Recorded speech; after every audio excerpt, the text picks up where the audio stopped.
Remember when I told you that one day I would take you to a new beach, like the one that was far away from the thing that I think is a lighthouse, but I really don't have any idea. Well, here we are. I think it's the farthest I have swum in my life. I swam. If you remember the adventure where we tie, the bag, you can see it there, like the bag with all the, the backpack with all the bags, and I swam from my city to the beach that is like in front. After that, I went swimming again, the part that I did with the inflatable boat in some other video. And after that, I yet again swam to this new beach that, as you can see, is kind of empty right now. We could say that it's all for us. We are the only ones here. You can hear the birds and you can see the nature, the rocks, everything is amazing. And up until now there wasn't any wind, but as soon as I press the button, boom, there goes the wind. So it was actually quite difficult. So as I always insist, you should measure your strength, and I don't think I can do the way back, like to the other beach and walking from there. So I'm hoping that there is some way to connect this part with, I don't know, like I guess people from this city or from this area go walking to the next area.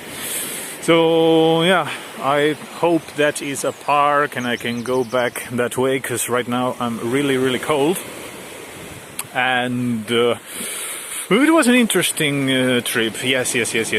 On the way here there is a cave, and it was actually quite interesting. It's a bit deeper than the ones we saw in some other videos. So, if you ever want to have a small picnic in a cave, this area would be okay. Like, between the beach that I showed you, like, between the beach that I went swimming to, and this other beach, there are a couple of caves that could be deep enough to have some cool picnic there or some adventure. And looks like an alien planet. Come on, don't tell me this thing. If you remove the houses, if you just see this thing, you could imagine, I don't know, like Spock and Kirk arriving and like, no signs of life, Captain. Allow me to explore further. Oh, pieces of wood. Interesting. Interesting indeed. I guess we could be... Oh, by the way, yeah, I discovered that the bags, the backpack inside the bags, it floats a lot. So it's easier to swim like that. Because, you can hug it and use it as support. And I think... with this thing you could do like a small raft. Of course, if you had an axe or something, like imagine you could cut this part like in half. This other part you can tie it with some rope. Yeah, like Jesus, you could probably do a small boat with all this wood. Damn, I like it. And up there we have the small park. I really hope there is some way to come to that park, because otherwise it's going to be a long swim back. Probably I'll do it partly by the rocks, complaining a lot, because I'm already very cold. It's not particularly warm today, as you can see. It's kinda cold. And after these rocks there is another beach that I'll take you right now after I change myself. Even if I have to swim back, I need clothes right now, because it's like very cold. Oh, by the way, I just came to my mind that before going, I want to, I was living in a couple of places, and especially in Eastern Europe, when I see men going into those cabins to change themselves, I feel like going there and like slap them with a newspaper or something and say, no, we don't do that, okay? We don't do that. Women as well, for the bottom part, because I don't know how to do the, the top part of the bikini, how to change it with a towel, but for the lower part, I'm just going to mention that you're supposed to put the towel around your waist like this. This is one side of the towel. Then you're supposed to put the other side of the towel and to tuck it, to tuck it one inside the other. So let me place the phone here for a bit, and or maybe I'll do it and I'll pause it and come back. There. So you're supposed to tuck one side, first you wrap yourself in one side, then you do the other, and you tuck the left one, for example, there. And now you're supposed to change yourself. You're supposed to take away the swimsuit and change into something else. But when I see guys entering those cabins, I'm like, dude, your dignity. Come on, man. We're not supposed to do that. So you can also walk like this. For example, now my swimsuit is quite cold. Well, I am quite cold. My swimsuit is quite wet. Sorry, my brain is not the blood is not on the brain now after swimming so much. So yeah, I'm going to go like this with the jacket and the t-shirt, and I'm going to show you the next beach, okay? But remember, don't enter the cabins. Just don't do it for me. Do it for the children, okay? Just tuck your towel and change like that. And this is what we have on the other side. Quite a nice beach, actually. Imagine it's sunny. Right now, it's not very spectacular, but sunny. It would be better sunny. Yesterday, my life. As always, sorry about the wind. It's if you like kite surfing and all that stuff, this area would be amazing. This area would be something cool for you. Remember always to bring enough water, and for example, in my wallet I have different articles. I have plasters, a condom, not to use for the thing you're thinking about. For example, if I have to swim, let's imagine, for example, that my plastic bag had a hole and I couldn't get any other plastic bag in, if I couldn't go to any supermarket or anything like that, I would wrap the condom, my wallet and the keys would be inside, so it would be safer not to wet the credit cards and all that stuff. And talking about credit cards, I usually, whenever I go anywhere, especially if I'm moving away, damn, the clouds, damn. I usually take some money with me because I never know what's going to happen. So I take cash and a credit card. Let's say on the credit card I have 90 euros maybe. That's $110. And in cash, I guess I have more or less the same, 80 euros or something like that. So, even if you had some emergency or there was some, God knows what can happen, you still have, the ability to spend a couple of days in a hotel. I wouldn't spend it all in a hotel or anything like that, but, you can probably with 200 euros, you can stay, you can be safe that you have enough food, you can buy water, food. You could even buy a tent or something like that, a sleeping bag, or if you don't want to spend in a hotel or in a hostel or anything like that.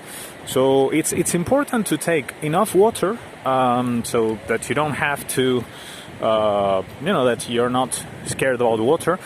Something, some food in case you want to, in case you don't know if you will be able to come back on time or something like that. I most likely, I don't remember any adventure or any trip where I had to use the food, if I didn't have the food I wouldn't be able to buy it anywhere. You can probably buy food in a lot of places, but it gives you peace of mind to know that that you have different possibilities, and it's power for if you know what I mean. And the same with the items that you take with you. It's hey, if something happens, I know that I have plasters. I don't need to go to any pharmacy or anything. If I cut my food right now, I don't need to think about any to go into any place or any of that. stuff, and it's a very beautiful place actually. Damn, I like this place. It's gonna rain soon, but yeah, it was worth it swimming here. Well, I can say I'm happy about swimming this place, yeah. And yeah, the rocks are amazing. The scenery is cool. I don't know exactly where I'm supposed to go up. It's the first time in my life that it's like I have been here many times, but usually on my boat. So I go by boat, come back by boat, and this is the first time I think that I have questioned how to connect this area with any other areas. So interesting. A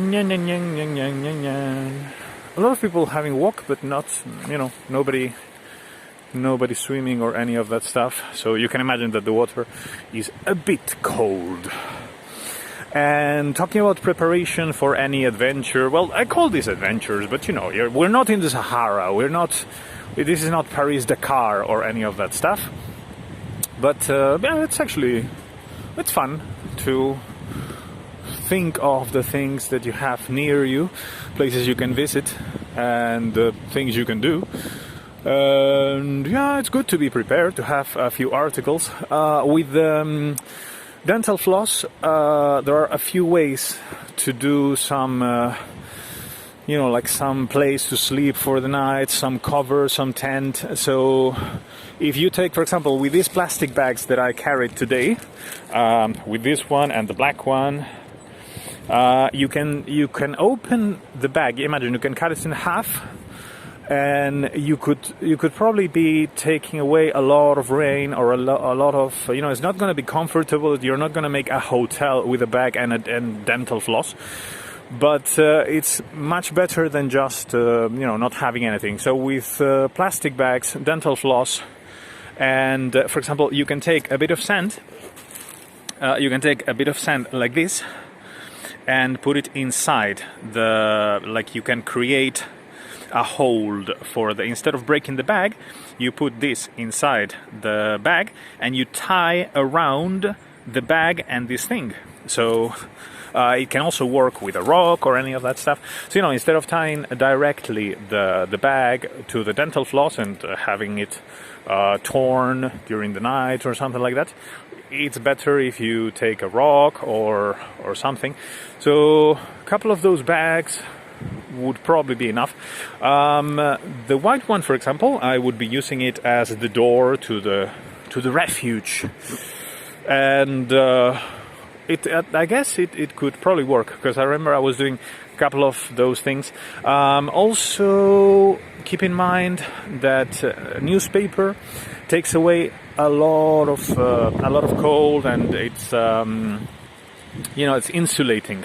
So you can use it for the floor of the, once you know that the rain will not be there, once you know that you cover everything correctly, you can start doing the floor of the tent, like your DIY tent.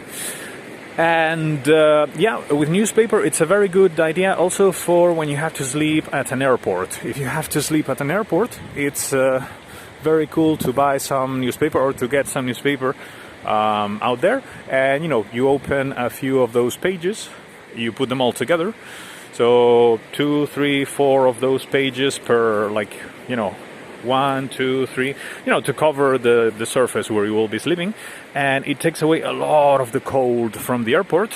And for the pillow, I usually roll some clothes or something like that. So sometimes I have to put a couple of alarms, because if you make yourself too comfortable at the airport, it's going to be more and more difficult to wake up. So apparently they're not swimming, but they're doing some surf or something, paddle, whatever they're doing. You know what? I feel like coming back swimming just because I can. I recovered a bit of my strength. I'm a bit warmer now, so I think I'll come back swimming. Yeah. and exploring the rocks, because like walking is like meh, swimming, yeah, let's push the limits a bit. What's the worst that can happen? Nothing, I tell you. So I hope you like this part of the country. I'm always with this, I have this complex, like you can call it an inferiority complex if you wish. Well, I have many of those. For example, I don't drive, so every time I see a truck driver, a taxi driver, I think, damn, if I had to work in that stuff, like what would I do? I would crash on the second day. So yeah, but coming back to this complex that I have, this inferiority complex that I have, is about this area of the country, perhaps. Like I always think that people don't know the area well enough. I always have these, like whenever I say where I'm from in Spain, it's always like very, hey, I'm from, the northwest, Galicia, Coruña. What? Is it close to Madrid? Oh, not really. It's in the coast. Oh, in the coast, very sunny, yeah. Granada, Malaga. It's like, yeah, no, opposite part of the country. Oh, okay. Is it near Bilbao? It's like, wow, you would still need to walk a lot to reach Bilbao from my city. But yeah, I think that the area is quite beautiful. Like, I don't want to sell you this place or anything, but it's interesting. Like it's something different, something unusual, something uncommon, and I don't know, it's cool for a quick visit. My criticism of the area, that like the coast is very cool, but the city has like most of the cities in this area have graffiti. They're not taking very well care of this, but well, not in this particular area. In this area, they take everything seriously. More in my city, in Coruña, before everything was much cleaner, much more beautiful.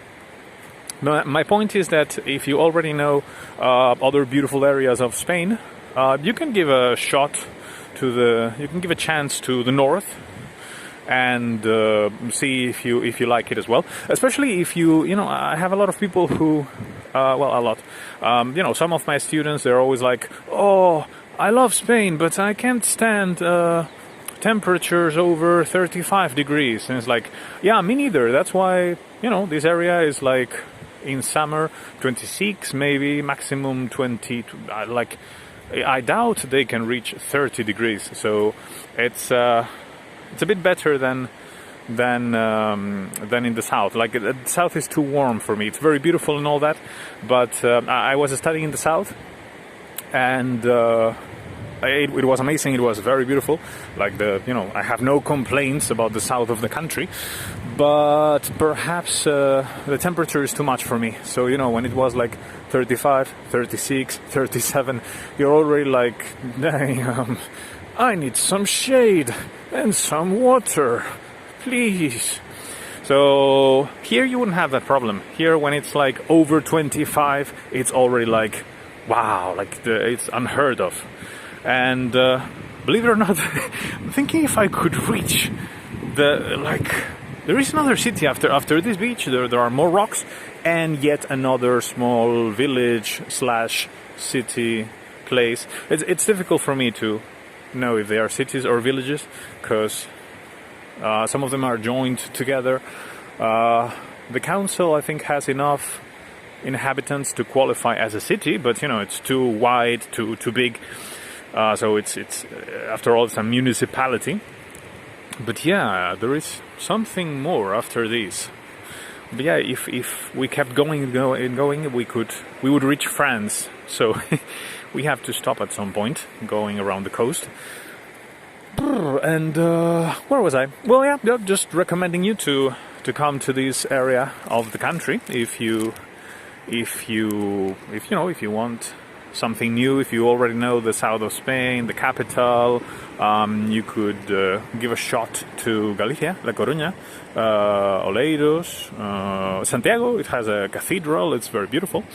So this area is nice. The northwest of Spain is actually quite interesting.